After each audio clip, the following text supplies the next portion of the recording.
All of his co-workers were gone. What could it mean? Stanley decided to go to the meeting room. Perhaps he had simply missed a memo.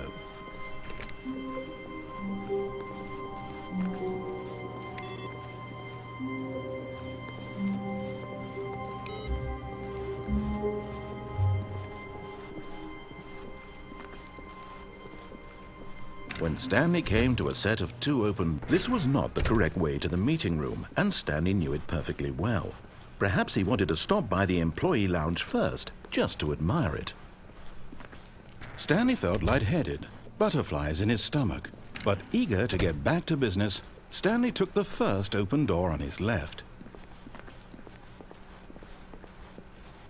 Stanley was so bad at following directions, it's incredible he wasn't fired years ago. Look, Stanley, I think perhaps we've gotten off on the wrong foot here. I'm not your enemy, really, I'm not. I realize that investing your trust in someone else can be difficult, but the fact is that the story has been about nothing but you all this time. There's someone you've been neglecting, Stanley. Someone you've forgotten about.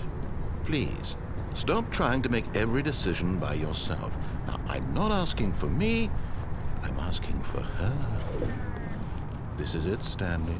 Your chance to redeem yourself, to put your work aside, to let her back into your life. She's been waiting. That's her, Stanley. You need to be the one to do this, to reach out to her. If you can truly place your faith in another, then pick up the phone. As Stanley picked up the phone, a white light engulfed him, filling him not just with radiance, but with hope. Hope for a life reunited one... Wait. Oh, goodness. Stanley, did you just unplug the phone? No, that wasn't supposed to be a choice. How did you do that? You actually chose incorrectly? I didn't even know that was possible. Let me double-check. No, it's definitely here, clear as day. Stanley picks up the phone. He's taken to his apartment where he finds his wife, and the two pledge themselves to one another. Music comes in, fade to white, roll credits. Not picking up the phone is actually somehow an incorrect course of action. How is that even possible? None of these decisions were supposed to mean anything. I don't understand. How on earth are you making meaningful choices? What did you... Wait a second. Did I just see... No, that's not possible. I can't believe it. How had I not noticed it sooner? You're not Stanley. You're a real person. I can't believe I was so mistaken. This is why you've been able to make correct and incorrect choices. And to think I've been letting you run around in this game for so long. If you'd made any more wrong choices, you might have negated it entirely. It's as though you completely ignored even the most basic safety protocol for real-world decision-making. Or did you not grasp the severity of the situation? Well, I won't have that kind of risk on my watch. I'm going to stop the game for a moment so we can educate you properly on safe decision-making in the real world. Please observe this helpful instructional video. Choice. It's the best part of being a real person. But if used incorrectly, can also be the most dangerous. For example, in this scenario, a hypothetical real person named Stephen has a choice. He could spend years helping improve the quality of life for citizens of impoverished third-world nations. Or he could systematically set fire to every orphan living in a 30-kilometer radius of his house. Which choice would you make? Remember that unlike here, the real world makes sense, and at no time should you make a choice that does not conform to rational logic. If you find yourself speaking with a person who does not make sense, in all likelihood, that person is not real. Allow the person to finish their thought, then provide an excuse why you cannot continue talking. Turn to a partner and practice saying, "My goodness, is it 4:30? I'm supposed to be having a back, sack, and crack."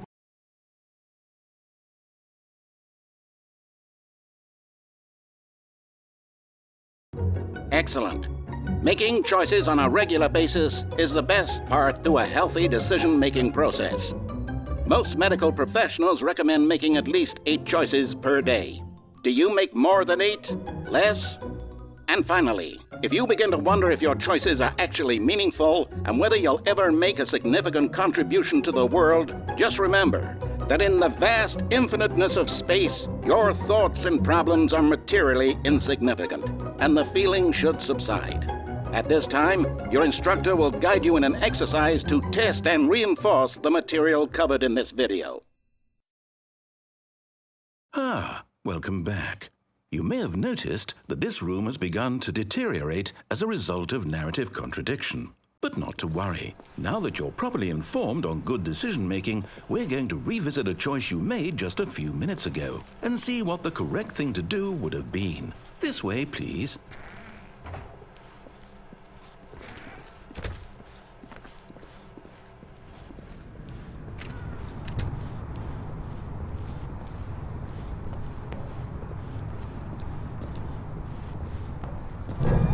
Now that we know your choices are meaningful, we can't have you jumping off the platform and dying. Imagine the main character dying senselessly halfway through the story. That story would make no sense at all.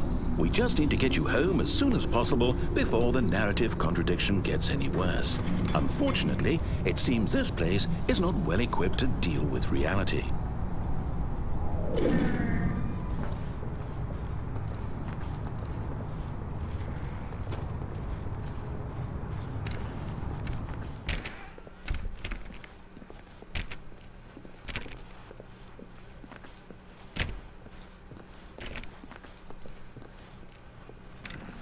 Almost there. You'll take the door on the left, back to the correct ending, the story will have resolution once again, and you'll be home free in the real world.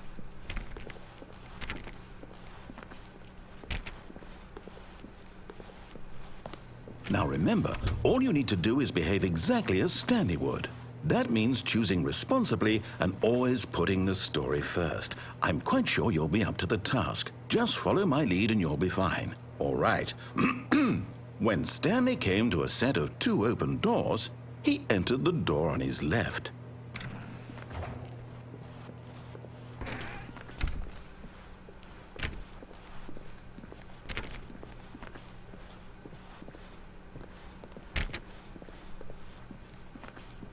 Yet there was not a single person here either.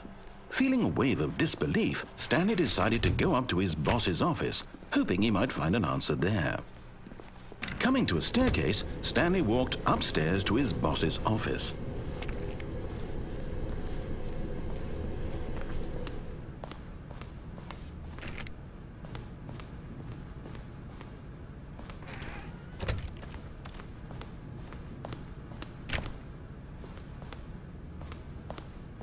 Stepping inside his manager's office, Stanley was once again stunned to discover not an indication of any human life. Shocked, unraveled, Stanley wondered in disbelief who orchestrated this, until he saw the door with a voice receiver next to it. Surely behind this door lay all the answers to his questions. And beyond all probability, he knew the passcode. He had seen it on his boss's computer just last week. Night Shark 115. Was this the code to open the door? Would it still work? There was only one way to find out. Stanley had been trained never to speak up, but now he would draw from within himself the courage to face the unknown. He drew a sharp breath and then spoke the code.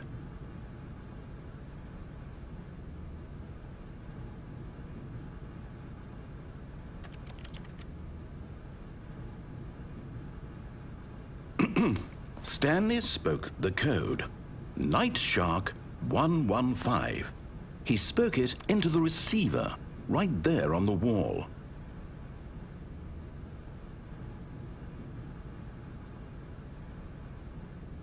I'm sorry, is there a problem? You didn't mishear me, did you? Please speak the code into the receiver. Otherwise, we can't get on with the story. This is a crucial step.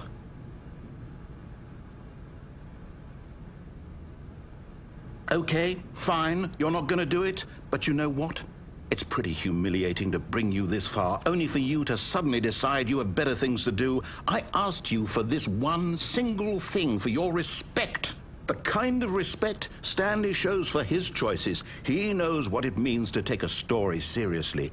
If you didn't want to see what I had to show you, then why did you come here? You had a choice, you know. You could have gone through the door on the right. You could have done whatever the hell you wanted over there. Why did you come this way? Speak. Say something to me. Explain yourself, you coward. Behave exactly as Stanley would. That means choosing responsibly and always putting the story first. I'm quite sure you'll be up to the task. Just follow my lead and you'll be fine. All right. When Stanley came to a set of 2 open doors, he entered the door on his left.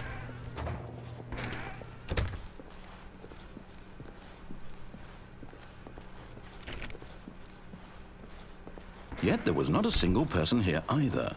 Feeling a wave of disbelief, behave exactly as Stanley would.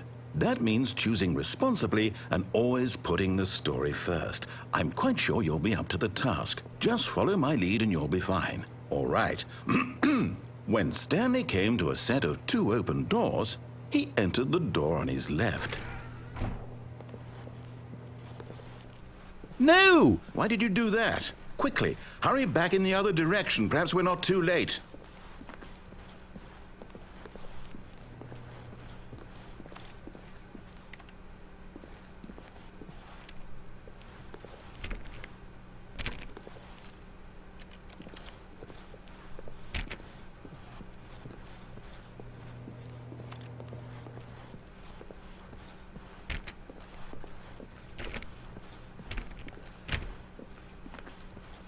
Oh, it's ruined.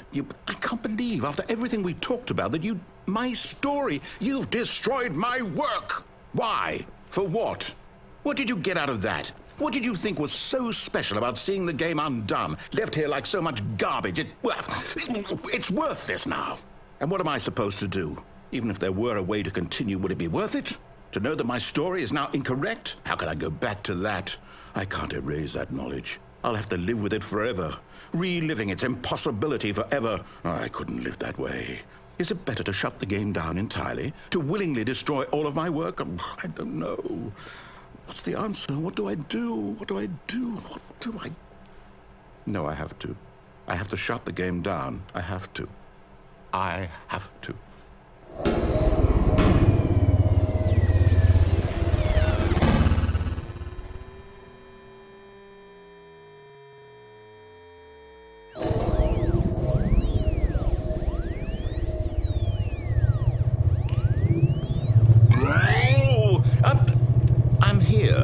I'm still here in this pile of rubbish, with you, who thought you were so clever. Now look where we are. My entire game is destroyed. It was the only thing in the world that was mine, and you've run it into the ground. What, did you think that would be funny? You just had to see? Didn't I impress upon you how important it was to be like Stanley? He actually knows how to do what I tell him to. He understands that if I say to do something, there's a damn good reason for it. That thought hadn't even occurred to you, had it? That there's a world outside of you? You're a child. Oh, my story. If you'd just gone through the door on the left, you would have seen it. There was a whole underground facility. You would have destroyed it and been victorious. It would have been so perfect. I worked so hard on it. I tried so hard. When Stanley came to a set of 2 open doors, he entered the door on his left. Stanley? Hello? Is everything okay? Stanley, please. I need you to make a choice. I need you to walk through the door. Are you listening to me? Can you hear me? Is everything all right? Stanley, this is important.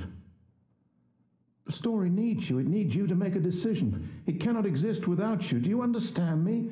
Whatever choice you make is just fine. They're both correct. You cannot be wrong here. We can work together. I'll accept whatever you do. I simply need you to take that step forward, please. Choose. Do something. Anything. This is more important than you can ever know. I need this. The story needs it. So, you hear me? Are you there? Are you listening to this? Stanley, are you there? Okay. It's okay, I can wait. You need time to decide. Time to make sure your choice is correct. That is the best choice.